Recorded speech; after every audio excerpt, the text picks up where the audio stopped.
guys and gals, Never here from Drake Wayne Gaming. It's Sunday Mount 20 the Gaming Dragon. Today I'm coming back at you with the Let's Play episode of Chord Progressions. So let's go ahead and jump right back in, shall we? Alarm chain, you are up, and let's go. I'm only trusting him to be security and watch over the merchandise during the show. That's it. I just need some eyes watching the cafe and the back door to make sure no one tries to steal anything. It's just a one-time thing. This explanation seems to have quelled Dave's concerns, but not by much. After Saturday, that's it, okay? We don't need him around here anymore. I'm looking over to Pat and April to try and gauge how they're feeling to make some sense of the situation. Pat seems to be stressed while April appears disinterested. Believe me, I agree. I'm just tossing him $100 to be security for one night, that's all. One second, y'all. Sneeze. Oh, goodness. Okay, Dave's appearing much calmer after Chester's explanation, but he's far from content. The wolf clears his throat and thumbs through his stack of papers. That aside, I think we're all set. Let's make it a great day, everyone. We all make a hasty dispersal to our respective destinations. Seems like we all want to dodge the lingering tension in the room. Opening up front of house with April went smoothly. She gave me the reins for some of the opening tasks to help me gain some experience. I booted up the point-of-service monitors, set up the cash drawers, and made some rounds around the showroom to ensure everything was in order. I even performed a tricky unlocking sequence for the front door. It only took me 7 tries. At around 9:30, a familiar face shows up. "Morning, Chronicles crew!" "Yo!" April delivered her response, completely devoid of enthusiasm. Mind if me and Vin jam here for a bit? The lefty PLS is still here, right? It's still here, and sure, I can't stop you. Another customer walks in through the door. Oh! It's another lion, sporting the same ginger coat as Darrel. This must be the brother he told me about on Monday. The brother's mane is shorter and well-groomed in contrast to Darrel's wild and long ponytail. It's interesting to see a male lion with a shorter mane. Gender norms for lions' head hair goes against the grain of most other species. Long and flowing manes are seen as more traditionally masculine. Women are the ones who typically have little to no hair on their head. Regardless of mane length, he's quite handsome. I wonder if... Eddie, no! Bad Fox! This is a soon-to-be married man. Keep your mind out of the gutter. Hey, apes. Hope you don't mind us jamming for a bit. Not really. I know Darrel's got some whack-ass work hours, but how the hell did you manage to get here in the morning? Took some PTO yesterday. Took some PTO today. I want to make sure we're ready for the show tonight. Using paid time off for band practice? I wonder what kind of cushy job this guy works. The elder lion took notice of me awkwardly standing behind the counter. Oh, hey there, you're the new guy, yeah? Darrel was telling me all about you. Vin nudged his brother as he spoke. Darrel's eyes darted in response to the comment. Hi, yeah, that's me. I'm Eddie. Cool, Vin Adler. Good to meet you. Likewise. Ooh, Vin Adler. That has a nice ring to it. It's kind of a badass name. Why do you always gotta introduce yourself like that? Like what? Saying your full name. You don't have to do that every time you meet someone new.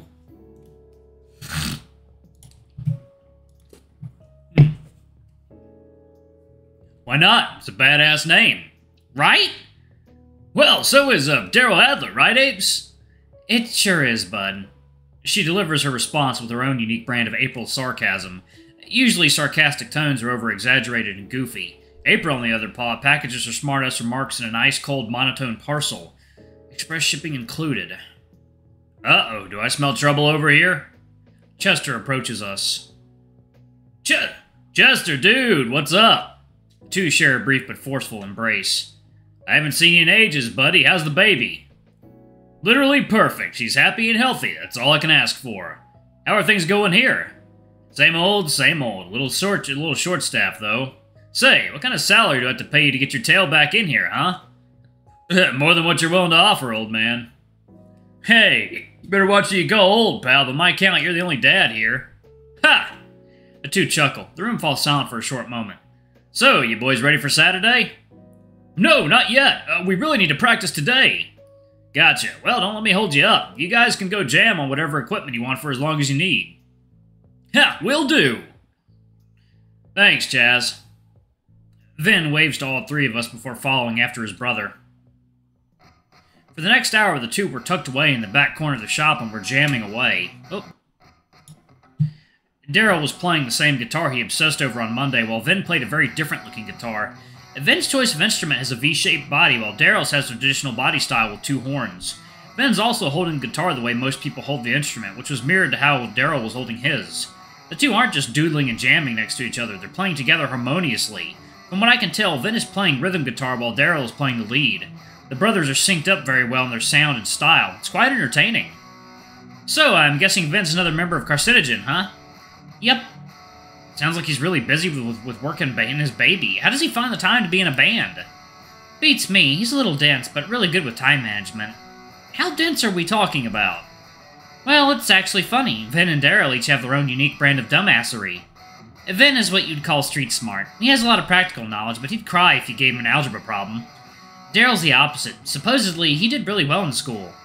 Huh. Who'da thunk? Who'da what? Who'da thunk? Who would have thought? You country people are fucking weird. Hey, that's my culture you're making fun of. Oh, excuse me. I'll be more mindful to respect your people's culture of driving trucks and generational trauma. That's funny. Because it's true. Don't forget meth! The next hour was spent listening to the brothers play while April used this time to train me. A lot of the info is going in one ear and out the other. I can't focus while feeling this exhausted. We take a lap around the showroom and meet up with the boys to see how they're doing. You guys doing alright over here? Will you be paying with cash or card today? April employs a sarcastic variant of her customer service voice. Ha ha! Wanna spot me $5 grand? He gives her a snarky response. Sell more tickets, then maybe. A sarcastic look on Darrel's face turns sour in a flash. Come on, Apes, you know it's not easy for me right now.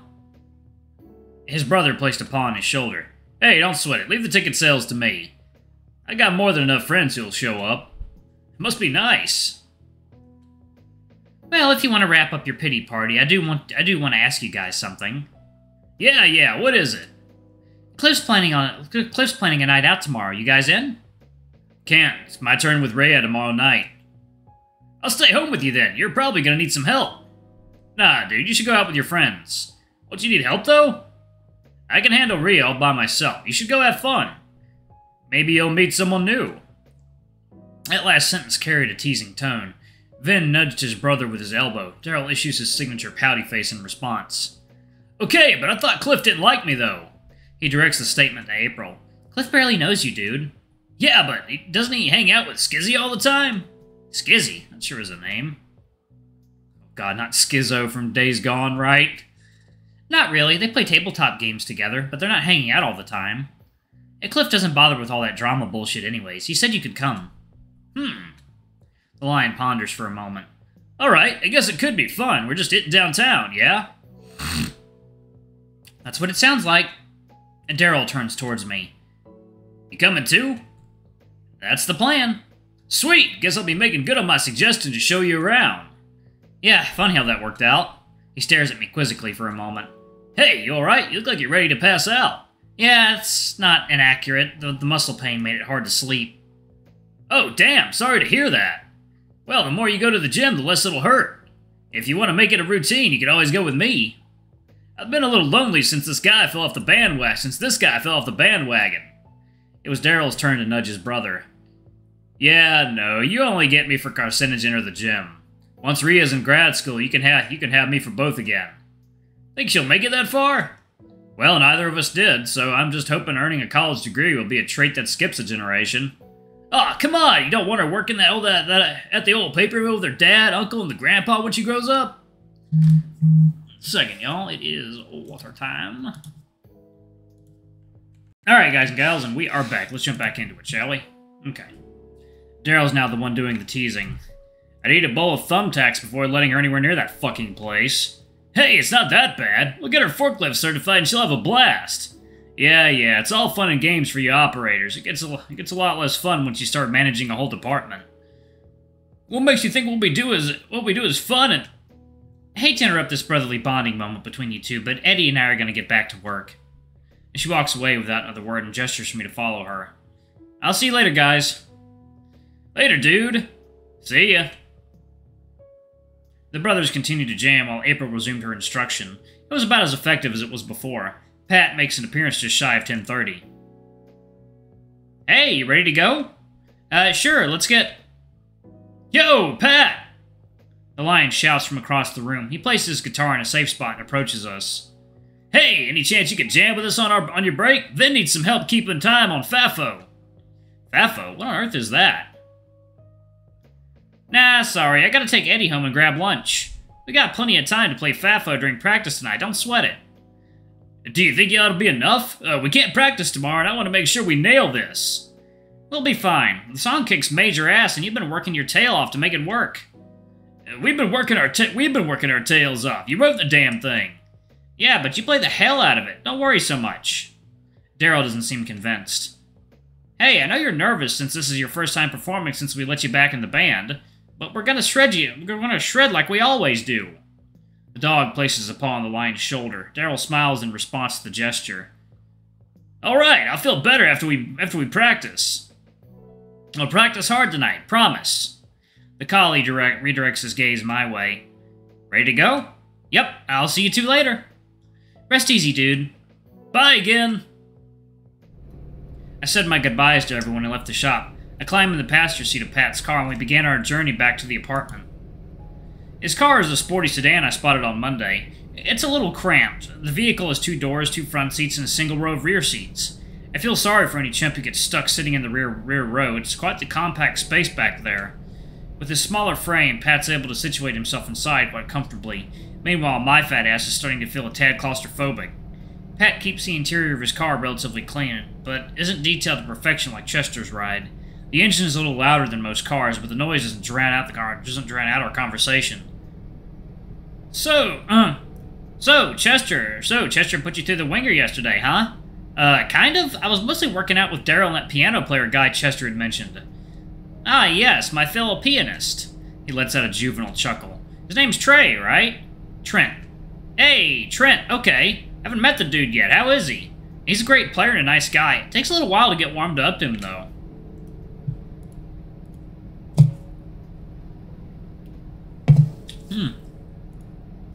Okay, but, like, how is he, though? I raised an eyebrow at him. Didn't I just... No, like, is he hot? I want those details. I scoff at his response. That said, I'm not going to act like a saint and pretend that I didn't objectify the deer insistently yesterday. Even so, the collie's tendency to turn any casual conversation sexual is becoming tiresome. Come on, throw me a bone here. Throw you a bone? Isn't that an offensive stereotype? It's only offensive if you say it. He chuckles again. Fine. He's handsome, super tall, and has a lean but strong build. Ooh, okay, now we're cooking with gas. So you saw in the locker room, right? What's he packing? I'm rendered flustered in response to his probe. Hey, what makes you think I'd know anything about what he's got packing in his briefs? Pat lets out an amused gasp. Oh, how'd you know he wears briefs, huh? Fuck me and my big mouth. I bury my face in my paws. Spill the beans, Fox. What's that bulge hiding? Come on, you were supposed to cool it with this stuff, remember? What stuff? This over-the-top horny stuff. Oh, I thought it was just the flirting that made you nervous. I mean, I'm not flirting with you right now, am I? His tone is sincere. Well, technically no, but still. He got silent for a moment. Sorry. No, you're fine. You're right, this isn't flirting. We're just talking about someone else entirely. I'm just not used to talking with someone who's open about this kind of thing. What kind of thing? Just so openly sexual, I guess?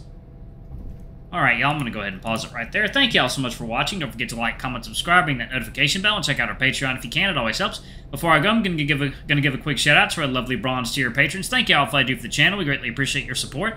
Thank you to our silver tier patron, Cade Summer. Thank you going above and beyond. It's greatly appreciated. Anyway, if y'all want to get your names in the credits and get access to all of our not safe for work contents as little as $5, alrighty? I love you all, and I'll see y'all in the next video. Bye-bye!